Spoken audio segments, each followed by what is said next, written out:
अरिहंताड़म नमो सिद्धाड़म नमो आईरियाड़म नमो वचायाड़म नमो लोए सब साहुड़म। चलते फिरते तीर्थ हैं हरते सब संताप, हम तो बस इतना जानते आप सरीखे आप। हम तो बस इतना जानते आप सरीखे आप।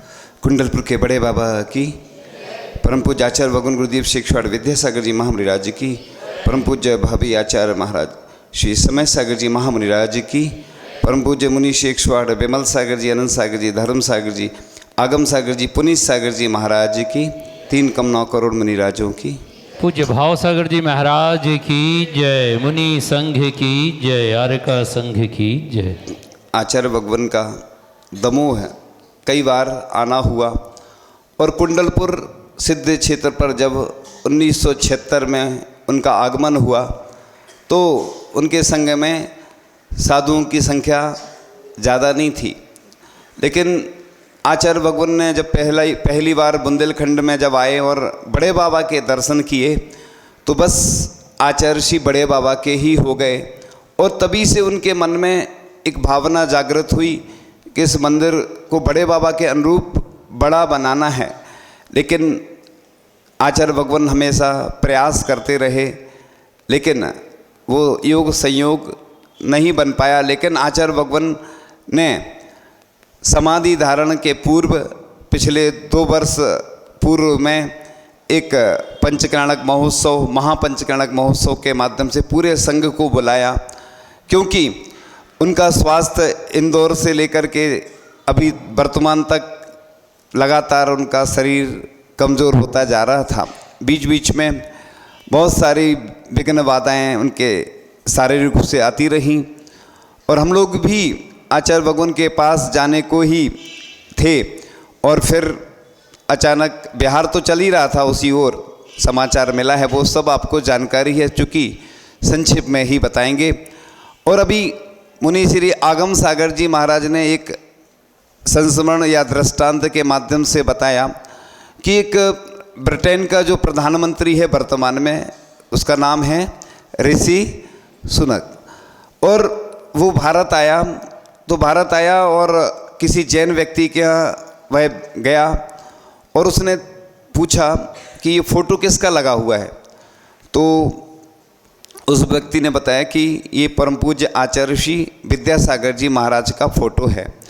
और जो प्रधानमंत्री है ब्रिटेन का, वो उसने साष्टांग यानी लेट करके उसने नमोस्तु या नमस्कार किया उस फोटो को, और उसने कहा कि मैं जब भी अगली बार आऊँगा तो ऐसे महान संत के दर्शन अवश्य करूँगा। एक ये उदाहरण है। एक और महाराज जी ने ही उदाहरण सुनाया था कि जेल में एक कैदी था जो किसी का नाम अपने नस पर लिखता रहता था, और समझाया गया उसको कि तुम ये क्या कर रहे हो, इससे तो पाप का ही अर्जन होगा, तुम आचार्य श्री विद्यासागर जी का नाम लिखा करो, इससे तुम्हारे कर्म कटेंगे, पुण्य का बंध होगा। और उसने वैसा ही करना प्रारंभ कर दिया और उसने 17 करोड़ बार आचार्य श्री का नाम लिखा। कैदी था वह जेल में। तो ऐसे कई उपक्रम आचार्य भगवान के माध्यम से जन जन का कल्याण हुआ।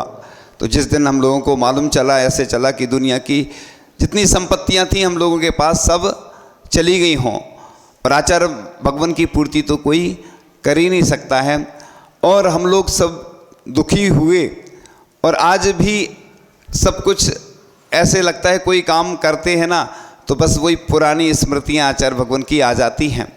और आचार्य भगवान किसी के माध्यम से सुना था कि आचार्य भगवान की एक भावना थी कि अगर लोकांतिक देव का निदान होता तो वह भी मैं कर लेता, क्योंकि गाथा आती है अज्जीवी तीर्ण शुद्धा अप्पा झाएवी लहंती इन दत्तम, यानी आज भी रत्नात्रय धारण करके लोकांतिक देव का पद धारण करके, यानी वहाँ पहुँच करके आज भी हम मुक्त हो सकते हैं। इसके माध्यम से इस गाथा का संक्षेप में यह सार है।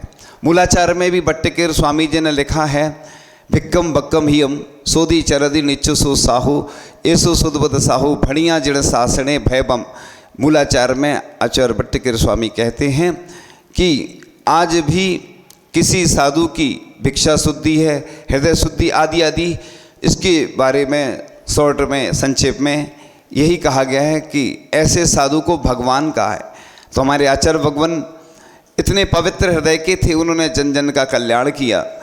आप लोगों ने करीब से उनको देखा है, उनकी चर्या के बारे में जानते हैं, लेकिन आचार्य भगवान ने हमें सब कुछ प्रदान किया, बस अपने लिए कभी कुछ नहीं किया। आचार्य भगवान जब भी सोचते थे बस सबके बारे में ही चिंतन करते थे, जब भी उपदेश देते थे तो सभी के लिए उपदेश देते थे, सबका कल्याण हो। तो इस प्रकार से आचार्य भगवान का पत्र चंद्रगिरी से पूज्य निरापक मुनि श्री प्रसाद सागर जी महाराज के माध्यम से सबके पास आया कि आचार्य भगवान ने ये आप लोगों को बिंदु दिए हैं, क्योंकि उनका स्वास्थ्य बार बार खराब हो जाता था, फिर ठीक हो जाते थे, तो उन्होंने पहले से ही कुछ बिंदु दे दिए थे कि संघ को सभी आप लोगों को व्यवस्थित रहना है।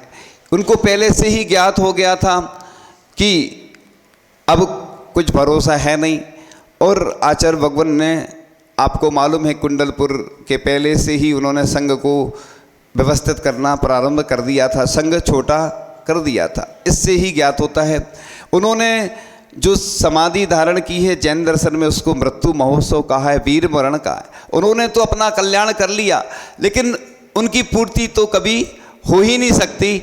लेकिन फिर भी आचार्य भगवान ने जो कार्य किए हैं वह स्वर्णिम युग था, स्वर्णिम कार्य किए हैं, उनके कार्यों को हम कभी भुला नहीं सकते हैं। तो इस प्रकार से आचार्य भगवान हमेशा हमारे बीच में ही जीवंत रहेंगे, भले ही वह हमारे बीच में नहीं हैं।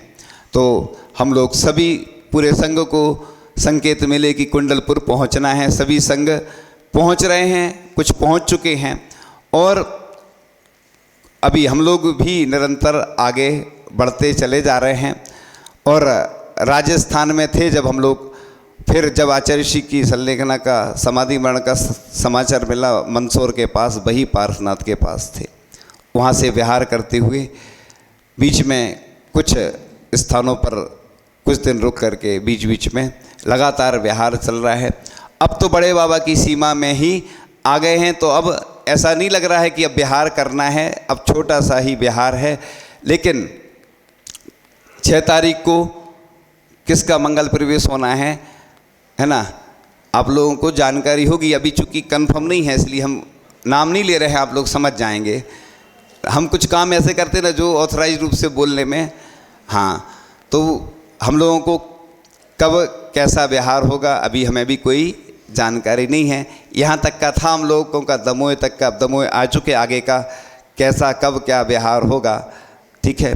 तो इन्हीं भावनाओं के साथ हम परम पूज्य मुनि श्री आगम सागर जी महाराज से निवेदन करते हैं कि वह अपने मुखारविंद से सभी को, हम सभी जीवों के कल्याण के लिए मार्गदर्शन देने की कृपा